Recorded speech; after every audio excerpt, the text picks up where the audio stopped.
Hi, sick டே vlog பார்க்கலாமா? ரொம்ப முடியாமல் இருந்த நாள் என்னென்னலாம் சாப்பிட்டேன், அந்த டே எப்படி போச்சு அப்படின்னு பார்க்கலாமா?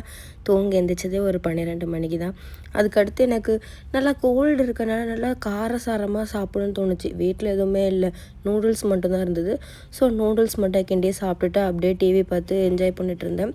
அதுக்கப்புறம் வந்து என் ஹஸ்பண்டோட ஃப்ரெண்ட் அவங்க தான் சமையல் பண்ணி கொடுத்து விட்ருந்தாங்க. மட்டன் குழம்பும் சாதமும் நல்லா தண்ணியாக சூப் மாதிரி இருந்தது. அது பார்க்குறதுக்கு நல்லா வச்சு சாப்பிட்டேன். நான் மட்டன் சாப்பிடவே மாட்டேன் யூஸ்வலாகவே.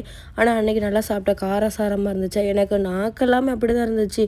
சுத்தமாக டேஸ்ட்டே இல்லை. நல்லா காரசாரமாக சாப்பிட்ணும் அப்படிங்கிறனால நல்லா சாப்பிட்ருந்தேன் மட்டன் வச்சு. அதுக்கப்புறம் ஃபுல் ரெஸ்ட்டு தான். என் ஹஸ்பண்ட் தான் என்னை ஃபுல்லாகவே அன்றைக்கி பார்த்துக்கிட்டாங்க. என் பையன் வேறு அவங்கள கொஞ்சம் டிஸ்டர்ப் பண்ணிகிட்டே இருந்தான். அவங்க தான் போட்டது நைட்டு கொஞ்சம் பாத்திரம்லாம் தேய்ச்சி கொடுத்துருந்தாங்க. அது என்னவோ தெரியல, நமக்கு உடம்பு சரியில்லை அப்படின்னா தான் அவங்க வந்து இறங்கி அன்றைக்கி வேலையெல்லாம் செய்வாங்க. அப்புறம் நைட்டுமே நான் வீட்டில் சமைக்கவே இல்லை. ஒரு 2 டேஸாகவே நான் வீட்டில் எந்த வித குக்கிங்குமே பண்ணவே இல்லை. நைட்டு நமக்கு பிடிச்ச நல்லா தோசை, சாம்பார், சட்னி வச்சு சாப்பிட்டு ஒரு கப் காஃபி குடிச்சிட்டு இவங்க விளையாடுறத பார்த்துட்டே இருந்தேன்.